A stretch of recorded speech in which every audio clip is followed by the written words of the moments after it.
කාටවත් තරහක් මගේ නවතින්න බැරි නිසා ඔය හිත ළඟින් දනිවි සදා දුරින් ඉන්නම් ඉතින් දුකක් දෙනුනා නම් ඔය හිතට මං නිසා අහස් පාරයක් සමා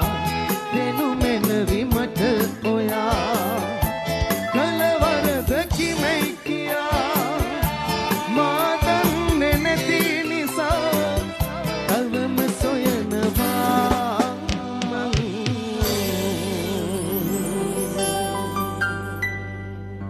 වැරදුනේ කොහෙද කියා